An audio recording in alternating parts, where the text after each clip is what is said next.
bienvenue à Avignon, bienvenue en Hong Kong du Sud. Euh, merci d'avoir venu, merci d'être ici. Tchatchenako, vous êtes un acteur, réalisateur. Aujourd'hui, je vais vous parler de le dernier film que vous allez sortir le 10 mai 2023. Ce film a une histoire, Sabri, un principal adjoint de collège de quartier. Il va briser la confiance de son fils en voulant l'aider son brevet. Avant de poser des questions sur le film, je voulais savoir que pensez-vous de ce festival? Alors bonjour, qu'est-ce que je pense de ce festival? Je viens d'arriver, alors je pense pas grand-chose. En tout cas, j'ai été très bien accueilli. C'est un peu le marathon puisque j'ai rencontré des gens jeunes pour une première projection, des exploitants pour une autre projection. J'ai échangé avec eux. Là, j'ai échangé avec des journalistes. Maintenant, c'est vous, tout ça. Et ce soir, je le présente pour une troisième projection à l'Utopia. Donc c'est chouette parce que on est bien occupé et pour l'instant, tout se passe bien.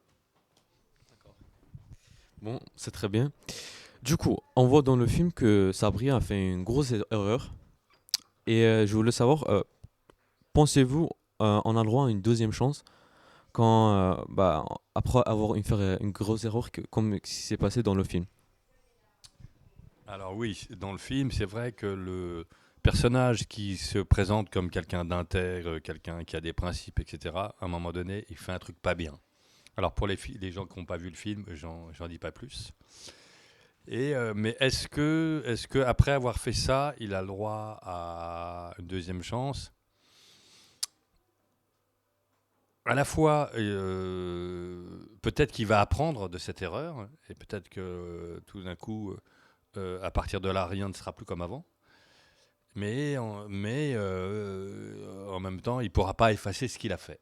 Donc c'est les deux à la fois. Dans le regard de son ex-femme, dans le regard de son fils, il y aura quelque chose qui sera certainement du jugement.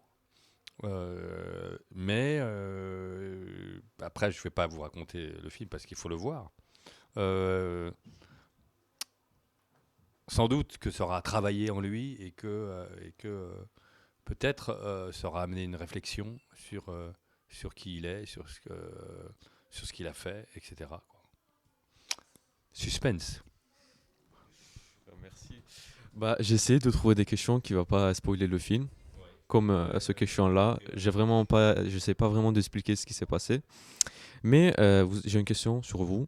Vous avez une enfance pas très facile et ça vous a influencé un peu de créer les derniers films que vous avez sortis. Et est-ce que celui-là aussi? Alors c'est vrai que mes deux premiers films étaient très autobiographiques. Celui-là, il est un peu moins en apparence. C'est pas une comédie, hein, mais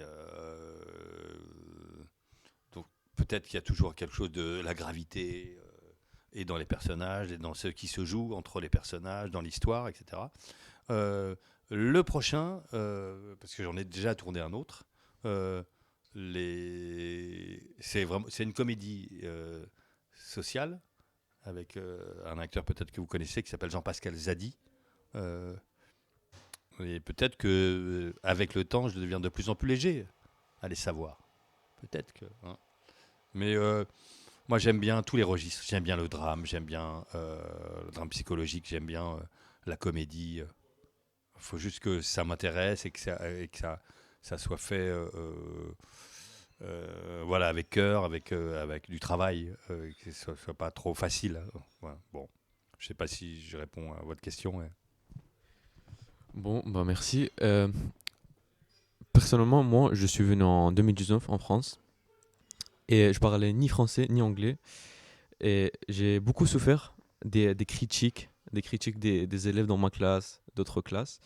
Et je voulais savoir si vous avez des conseils pour les jeunes comme moi qui ont eu le même cas que moi.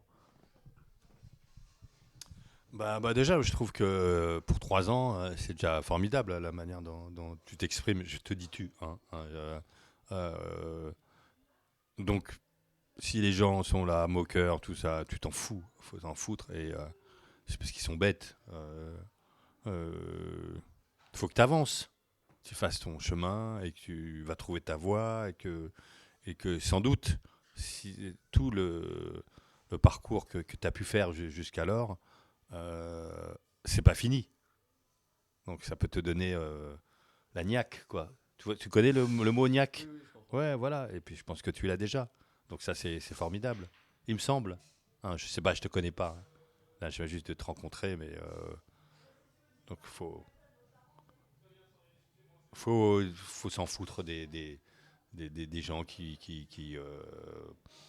agissent mal, qui ont un regard moqueur ou que sais-je. Et faut que tu traces ta route. Bah, en fait, ce que j'essaie de faire avec ce genre de situation, bah, au début, c'était trop dur. C'était très, très, très dur d'avancer parce que c'était une nouvelle expérience pour moi. Je n'ai jamais eu ce genre d'expérience quand j'étais dans mon pays. Mais ça m'a appris beaucoup de choses. Ça m'a appris beaucoup de choses. Et, enfin, comme vous avez dit, je suis devenu plus dur. Enfin, la personne peut me. Si quelqu'un se moque de moi, ça va pas, je veux pas le prendre de mauvaise manière. Je veux le prendre de manière que je vais l'utiliser comme avancer plus et apprendre plus. Et bah voilà, merci pour d'avoir répondu à cette question. Et je voulais savoir quel message avez-vous voulu euh, faire passer avec le film principal? Dans le principal, il y a pas de message à proprement parler. C'est l'histoire de ce gars qui est un peu seul, qui a du mal à exprimer et qui tout d'un coup commence à stresser et fait des choses absurdes. Et peut-être que faut peut-être faire plus confiance aux autres. Euh, Peut-être c'est ça, si message il y a. Euh, mais c'est juste un constat sur comment cette idée de la réussite sociale absolue fait que parfois on fait n'importe quoi, parce qu'il fait, c'est n'importe quoi dans l'histoire. Hein, et encore là, je spoil pas. Euh, voilà. Bon. Les messages, moi j'aime pas quand il y a les messages, ils sont trop visibles, trop appuyés, tout d'un coup. Euh, il y a quelque chose d'un peu moral, il y a quelque chose de. Là, ce qui lui arrive à la fois, c'est immoral, parce que je dis pas, il se fait pas vraiment choper, et en même temps, c'est moral parce que ça lui coûte à la fin. Bon, hein, là, je passe entre les gouttes pour pas vous dire tout et pour que peut-être ça donne un peu envie aux gens de le voir, quoi. Je sais qu'il va passer, il sortira à l'Utopia, et puis je sais pas où à Bordeaux, mais je pense qu'il sera à l'Utopia. Voilà. Merci. En fait, si j'ai bien compris, les gens qui regardent le principal peuvent le prendre de plusieurs manières. Ils peuvent apprendre des choses de plusieurs manières. Enfin, c'est pas un message vraiment. C'est pas un message qui veut. Ça peut avoir plusieurs messages. Ce que je veux dire. Eh ben, en fait, on a parlé des critiques et des moqueries et tout à l'heure, et je voulais savoir comment vous les gérez quand vous recevez des critiques par rapport à votre travail et comment est-ce que est-ce que ça vous aide à évoluer? Voilà. Alors, les critiques par rapport au travail, c'est toujours. On aimerait qu'on nous aime, et tout ça, tout le temps, que ça soit, qu'on nous dise c'est formidable, etc.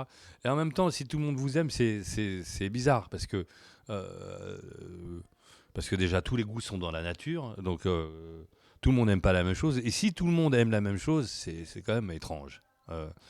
Moi, au début, c'est vrai que parfois, quand il y a une mauvaise critique ou quoi, j'en ai pas eu beaucoup, hein. Mais quand il y en a, tout ça, ça fait un truc. Mais en fait, faut s'en foutre.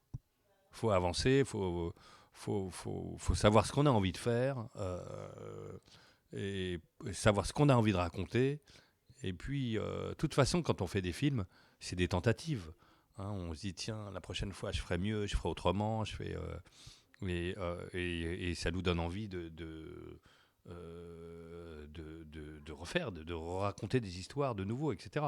Et je sais que c'est Yolande Moreau, elle m'a dit que pour son deuxième film, il y avait une critique Yolande Moreau, elle joue dans mon film, elle fait la supérieure du principal adjoint.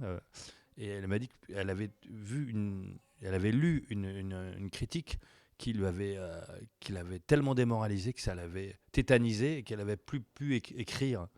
Et je lui ai dit, mais c'est tellement bête ça. Il faut pas s'arrêter à ça, parce que c'est juste quelqu'un qui a pas aimé ton travail et il a le droit de pas aimer ton travail. Euh, et puis c'est tout, voilà. Bon. Sinon, on s'empêche de faire les choses. Sinon, on revient peut-être, il y a un lien avec tout à l'heure ce qu'on disait en ce qui te concerne. C'est-à-dire que, et c'est vrai que maintenant, les réseaux sociaux, toutes ces conneries, tous les trucs où les gens sont incendiaires, où c'est j'aime pas, c'est nul, c'est pas, c'est pas nuancé. On dit pas, tiens, ça j'aime ça, et peut-être ça, je suis moins. Des fois, c'est lapidaire et ça peut être assez violent. C'est pour ça qu'il faut s'en foutre un peu de ça, de tout ça. Voilà, voilà. Bah, Bon, merci beaucoup, merci d'être venu. Merci, bonne chance pour les prochains projets, hein. merci. Merci.